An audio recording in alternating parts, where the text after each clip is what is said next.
Ali kúrò ń bẹ̀ jọ. Kí n gbé kúrò ń bẹ̀ jọ? Ṣé mi lò ránṣẹ́ o lè rán ìyá rẹ̀ ń sẹ́ bẹ́ẹ̀ ni? Bí ìwọ kúrò ń bẹ̀ jọ. Olójú kíókíó. Ìwọ náà gbé kúrò ń bẹ̀ fúnra rẹ̀. Gbé kúrò ń bẹ̀ jọ. Ìwọ kúrò ń bẹ̀ jọ. Ṣé mi kúrò ń bẹ̀ jọ?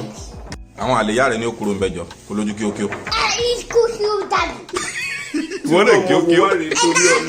Mo jẹ jìyà lórí àwọn ọmọ yìí o. May God not allow them, make them kill you. A few moments later. Kamil, wojú mi dáadáa. Ọ̀rọ̀ tó sọ yẹn, èyàn kì í báyàn sọ̀rọ̀ bẹ́ẹ̀, ó ti gbọ́, ok? O gbọ́dọ̀ bá mi sọ̀rọ̀ bẹ́ẹ̀, o sì gbọ́dọ̀ bẹ́ẹ̀ nìkan sọ̀rọ̀ bẹ́ẹ̀ mọ́, ó ti gbọ́, ok? Kí ló yẹ kó sọ? Mi gbọ́? Kí n má bínú, mo ti gbọ́ mi ò bínú, ṣó ti gbọ́? Yakob, Adam ẹ wá. Ní sùúrù, ẹ̀yin méjèèjì, kí ni ọ̀rọ̀ yẹn jú tẹ́ ní fún Kamil? Ok, mo ti gbọ́ ẹ ṣeun, ó dàbọ̀. Oya, Kamil sọ fún àwọn ẹ̀kọ́ dàbọ̀. Kindly subscribe to our YouTube channel, Yoruba Pikin, and remember to hit the notification bell to enjoy more of our videos. Thanks for watching.